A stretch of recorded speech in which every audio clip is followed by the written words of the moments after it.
atas waktu dan kesempatan yang diberikan kepada saya.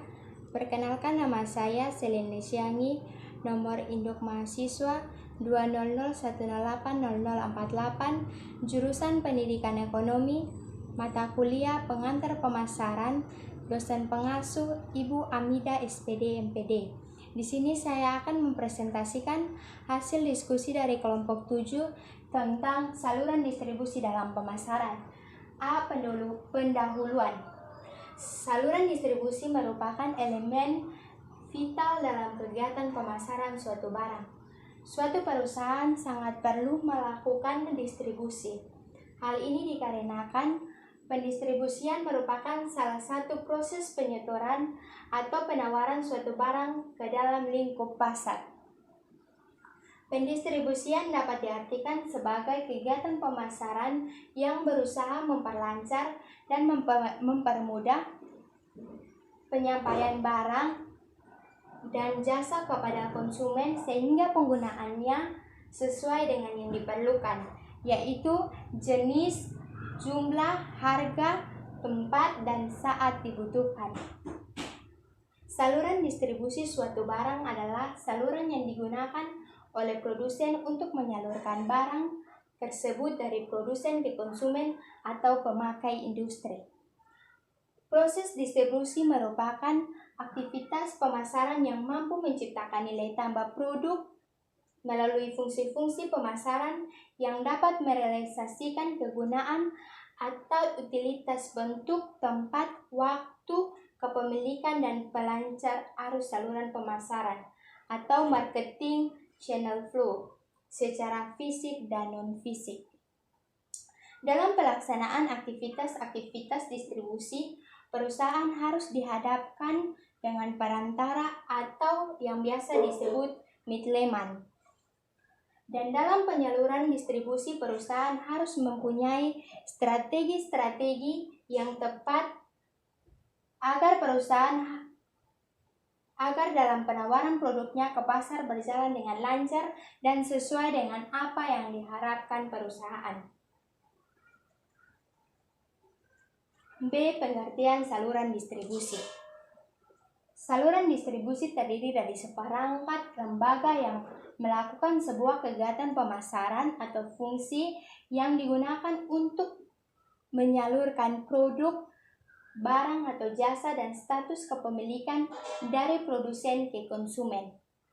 Saluran distribusi dapat didefinisikan menurut beberapa ahli, yaitu yang pertama, David Arefson menyatakan bahwa saluran distribusi merupakan suatu jalur yang dilalui oleh arus barang dari produsen ke perantara dan akhirnya sampai pada pemakai. Yang kedua, The American Marketing Association menyatakan bahwa saluran distribusi merupakan suatu struktur unit organisasi dalam perusahaan dan luar perusahaan yang terdiri atas agen, dealer, pedagang besar, dan pengencer melalui sebuah komoditi, produk atau jasa yang dipasarkan. Yang ketiga, Kotler menyatakan bahwa saluran distribusi adalah sekelompok perusahaan atau perseorangan yang memiliki hak pemilikan atas produk atau membantu memindahkan hak kepemilikan produk atau jasa ketika akan dipindahkan dari produsen ke konsumen.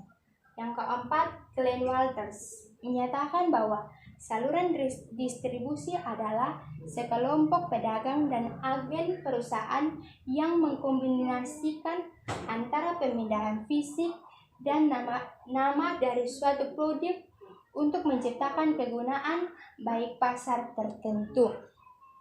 Dari keempat pendapat para ahli ini dapat mengambil kesimpulan bahwa saluran distribusi merupakan jalur yang dipakai oleh produsen untuk memindahkan produk mereka melalui suatu lembaga yang mereka pilih untuk mengalihkan kepemilikan produk baik secara langsung maupun tidak langsung dari produsen ke konsumen.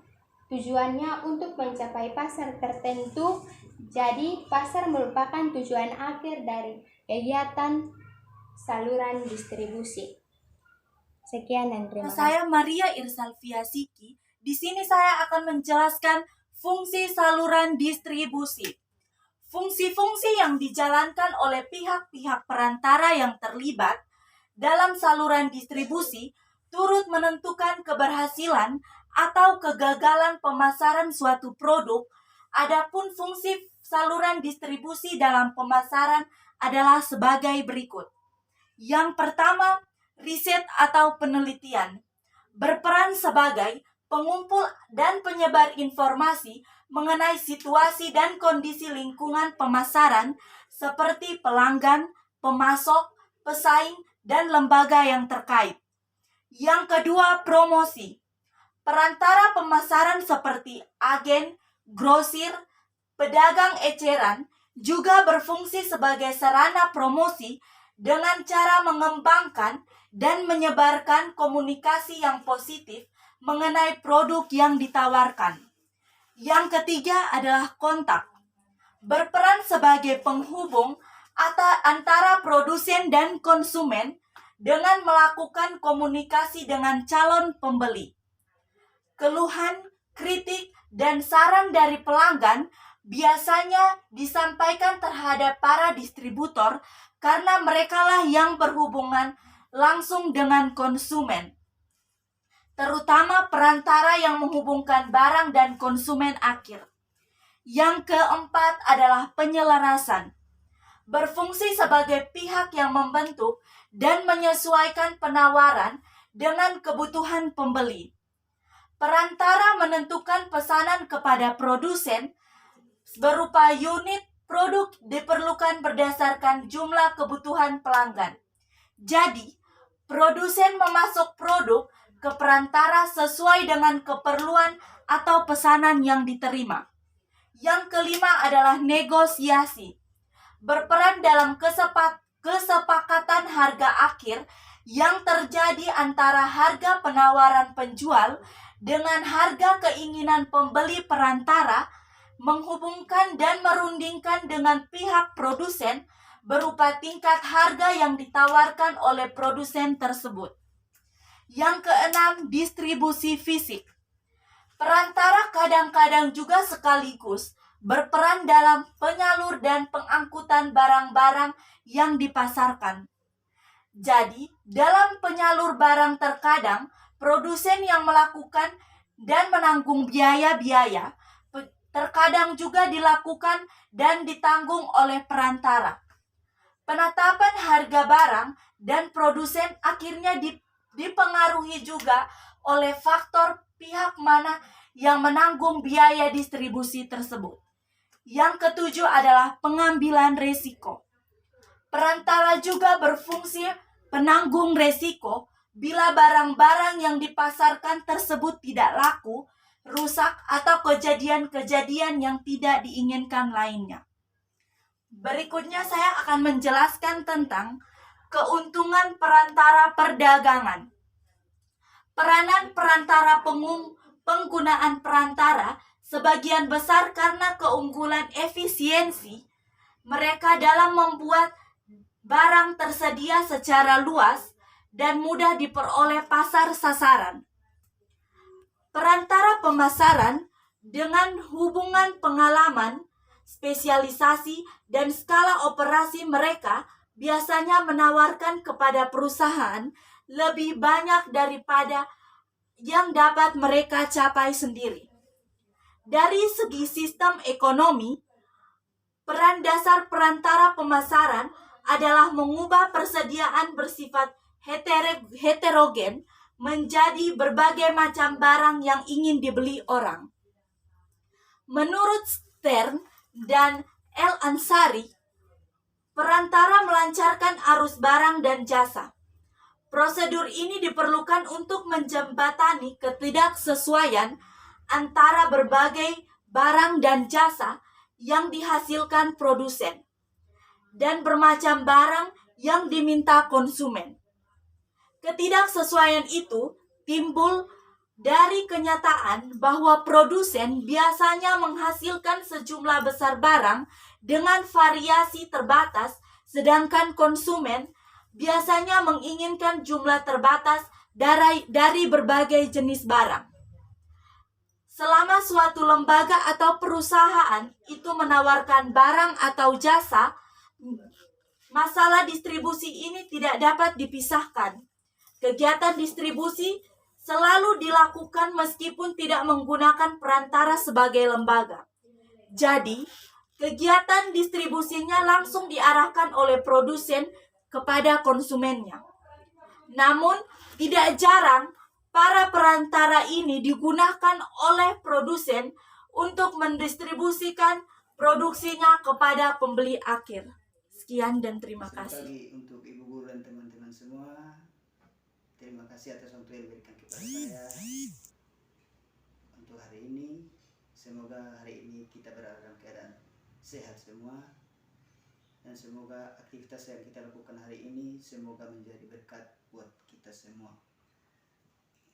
Pada kesempatan kali ini saya akan menjelaskan materi dari mata kuliah pengantar pemasaran yang diasuh oleh Ibu Amida SPD MPD.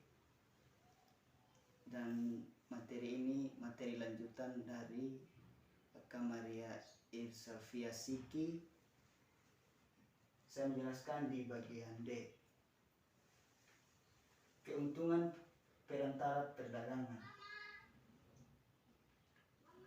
Peranan perantara penggunaan sebagian besar karena keunggulan efisiensi mereka dalam membuat barang tersedia secara luas dan mudah diperoleh pasar sasaran. Dari segi sistem ekonomi, peran dasar perantara pemasaran adalah mengubah persediaan yang bersifat heterogen menjadi berbagai macam barang yang ingin dibeli orang. Perantara pemasaran ini merupakan lembaga atau individu yang menjalankan kegiatan khusus di bidang distribusi. Mereka itu adalah perantara pedagang dan perantara agen. Meskipun sama-sama perantara, tetapi mereka punya perbedaan. Jadi setiap perantara ini ada perbedaannya masing-masing. Dan pada umumnya alasan utama menggunakan perantara adalah bahwa mereka ini dapat membantu meningkatkan efisiensi distribusi.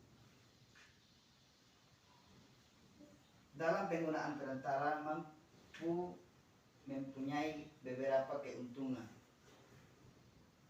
Keuntungan lain yang dapat diharapkan oleh produsen dari perantara ini adalah: yang pertama, membantu dalam pencairan konsumen. Terus yang berikut, membantu dalam kegiatan promosi, membantu dalam penyediaan informasi. Yang keempat, membantu dalam pengetakan dan pembungkusan.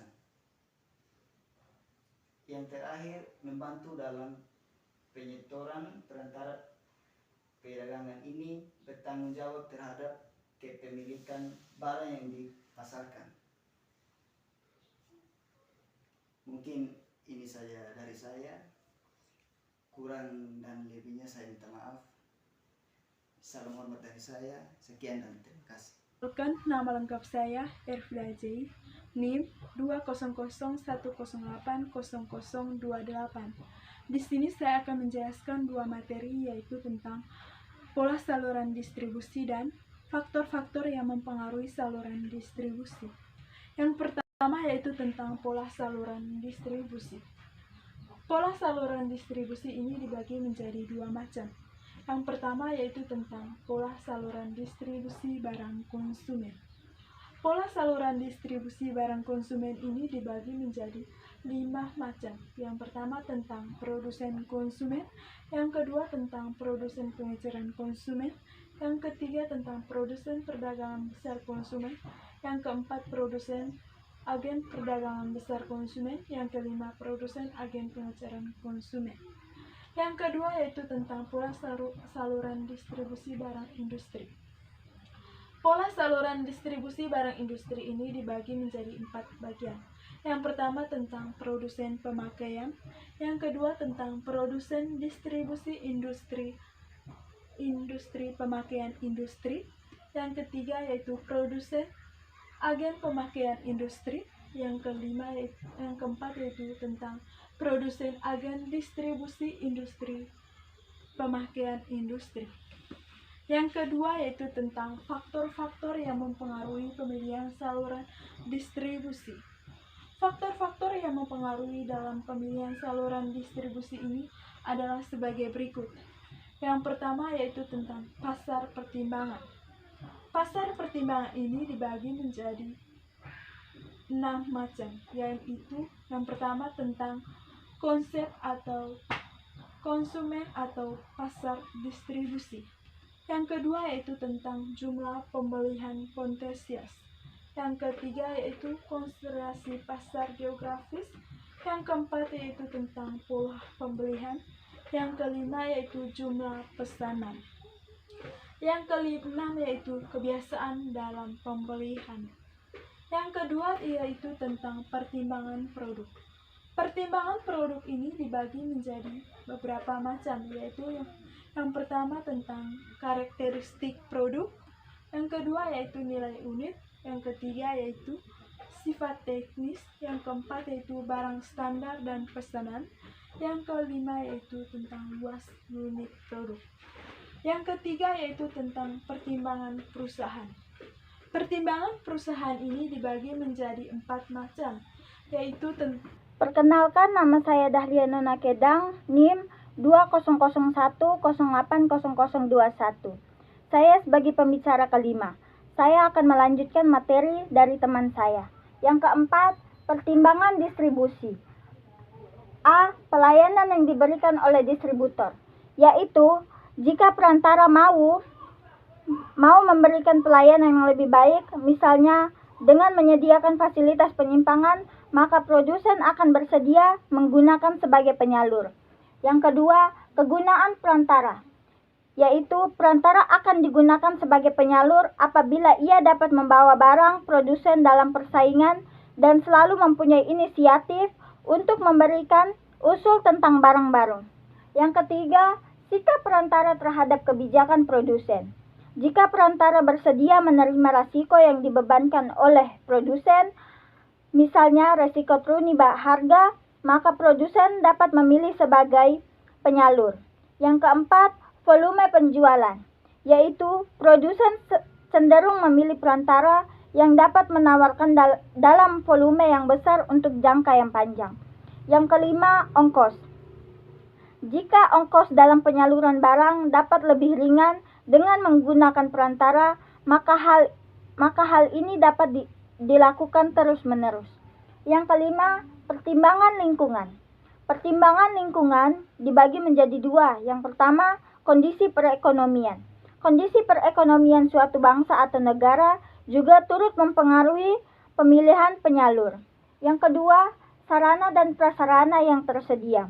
Sarana fisik seperti armada angkutan, alat bongkar, harus memenuhi syarat tertentu. Yang H. Strategi cakupan saluran distribusi. 1. Distribusi intensif. Distribusi intensif ini dapat dilakukan oleh produsen yang menjual barang convenient. Yang kedua, distribusi selektif. Distribusi selektif, perusahaan yang menggunakan distribusi selektif ini berusaha memilih suatu jumlah pedagang besar atau pengecer yang terbatas dalam suatu daerah geografis. Yang ketiga, distribusi eksklusif. Distribusi eksklusif ini dilakukan oleh perusahaan dengan hanya menggunakan satu pedagang besar atau pengecer dalam daerah pasar tertentu.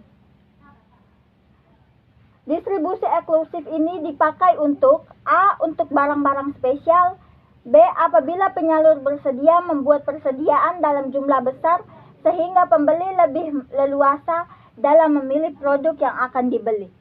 Yang ke-C, apabila produk yang dijual memerlukan servis sesudah penjualan.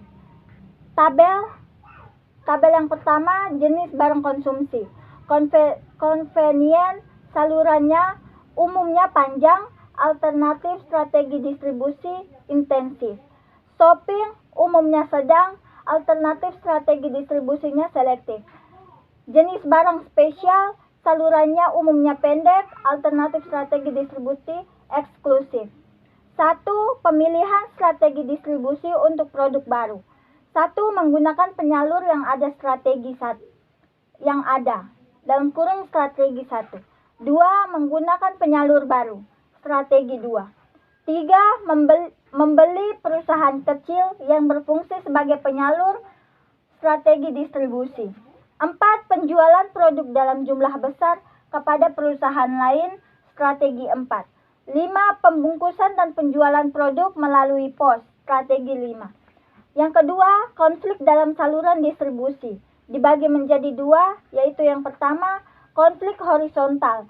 Perantara menjual barang sejenis berbeda memperluas produknya. Yang ke-B, konflik vertikal.